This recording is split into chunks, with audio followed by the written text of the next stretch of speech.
인도네시아 섬유의 신앙 이야기. 아세안 10개국과 동티모르를 포함한 동남아시아 11개국의 국교를 살펴보면 브루나이와 말레이시아만이 이슬람을 국교로 삼고 있습니다. 흥미로운 건 국교가 이슬람인 말레이시아의 무슬림 인구는 약 64%인데 정작 국교가 없는 인도네시아는 무려 88%, 즉 2억 3,200만 명이 무슬림이라는 점이죠. 이는 인도네시아가 전 세계에서 무슬림 인구가 가장 많은 나라라는 뜻입니다. 또한 이슬람 율법인 샤리아법이 인도네시아 전역에서 적용되는 것도 아닙니다. 말레이시아 서쪽에 위치한 아체 지역만이 샤리아법을 엄격히 시행하고 있으며 그 외의 지역에서는 무슬림의 규범 체계가 강제사항이 아닙니다. 대부분의 무슬림 국가는 중동이나 대륙에 자리 잡고 있는데 어쩌다 멀리 떨어진 이 열대의 섬나라인 인도네시아 사람들이 그토록 자연스럽게 무슬림의 삶을 택하게 되었을까요? 오늘은 그 비밀을 천천히 풀어보려 합니다. 섬들의 커피 타임. 인도네시아는 섬이 많은 나라지만 이슬람화는 어느 날 갑자기 배달된 피자처럼 빠르게 오지 않았습니다. 대신 13세기부터 17세기까지 약 400년에 걸쳐 상인들의 구슬주머니와 스승들의 온화한 설교, 그리고 권력의 흐름이 어우러진 천천히 저으며 끓인 스튜처럼 익어갔습니다. 무역이 먼저였다. 삶의 서막은 항구에서 바다를 건너온 인도, 아랍, 페르시아 상인들이 해상 실크로드를 따라 인도네시아에 들어와 항구에 정착하면서 현지인들과 장사도 하고 결혼도 했습니다. 그 결과 가정을 통해 이슬람이 자연스럽게 전파되었죠. 강제 개종은 거의 없었고 설득과 관계가 핵심이었습니다. 1292년 마르코 폴로가 수마트라 북부 파피에서 무슬림 공동체를 목격했다는 기록도 있습니다.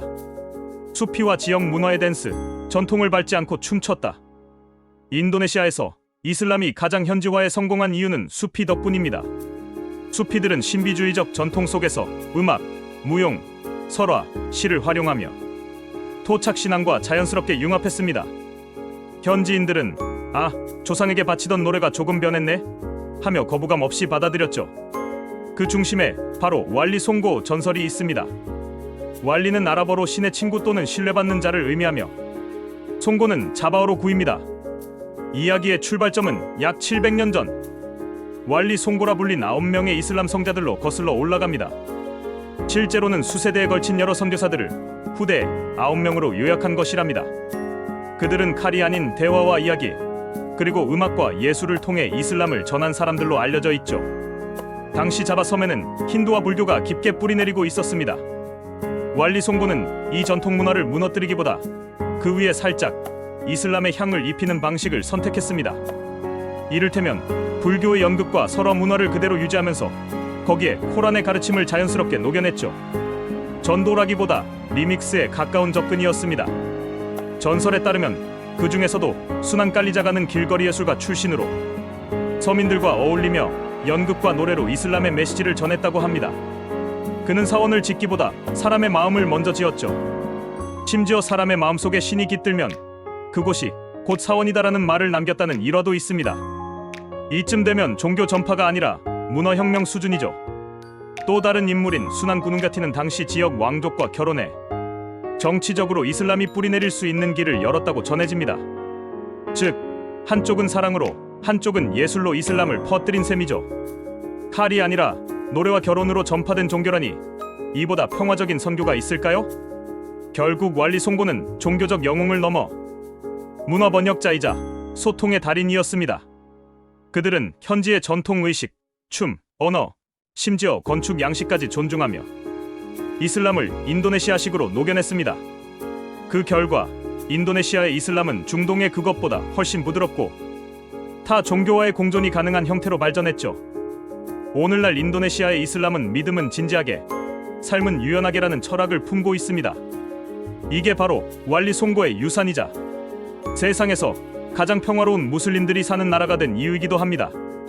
이처럼 인도네시아의 이슬람은 누군가의 지배나 강압이 아닌 이야기와 공감, 예술과 사랑을 통해 스며든 종교였습니다.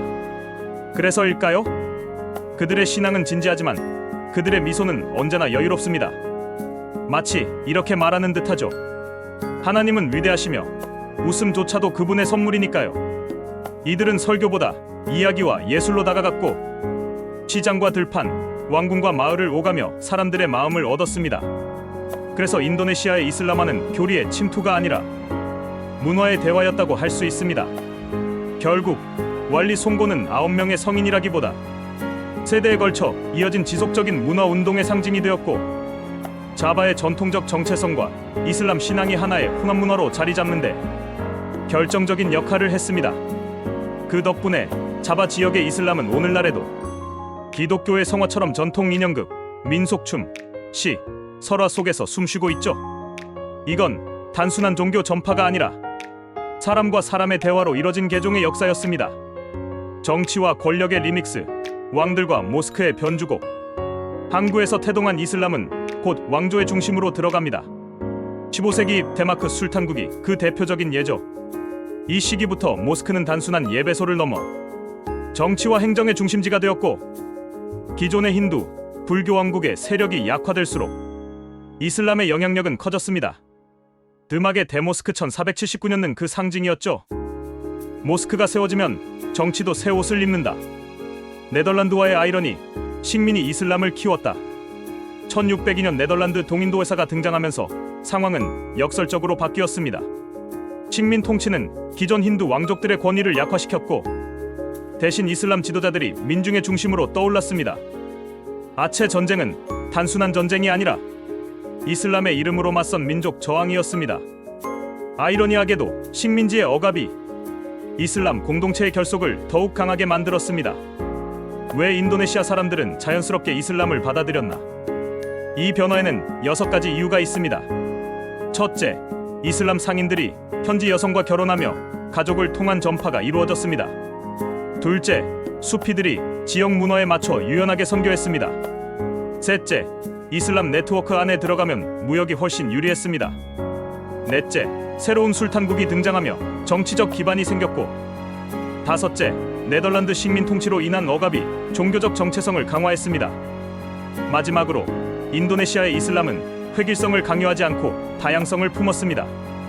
그래서 사람들은 믿음이란 내 삶의 방식이구나 하며 이슬람을 자연스러운 선택으로 받아들인 것이죠. 독립과 세속 국가의 선택, 판차실라의 묘수. 1945년 독립 당시 인도네시아는 큰 고민에 빠졌습니다. 이슬람 국가로 갈까? 세속 국가로 갈까?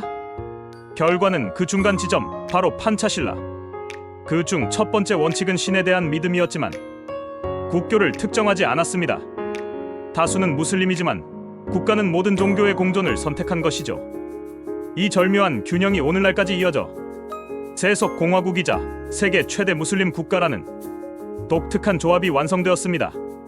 오늘의 인도네시아, 다양성 속의 신앙. 현재 인도네시아에는 80만 개가 넘는 모스크가 있으며 무슬림 인구는 약 2억 3천만 명으로 세계 1위입니다. 하지만 인도네시아의 이슬람은 단일하지 않습니다. 아체주처럼 샤리아 법이 시행되는 곳이 있는가 하면 발리에서는 여전히 힌두 문화가 살아 있습니다. 이 다채로운 신앙의 풍경이야말로 인도네시아를 섬들의 오케스트라로 만드는 이유입니다. 바다 위의 오케스트라. 결국 인도네시아의 이슬람화는 한 번의 혁명도 강제 개종도 아닌 천천히 익은 문화적 발효의 역사였습니다. 무역, 결혼, 음악, 정치, 식민, 그리고 신앙이 한데 섞여 만들어낸 장대한 이야기. 그 결과 오늘날 인도네시아의 바다는 신앙이 다른 이웃과도 함께 살아가는 법을 가르쳐주는 푸른 수업장이 되었죠.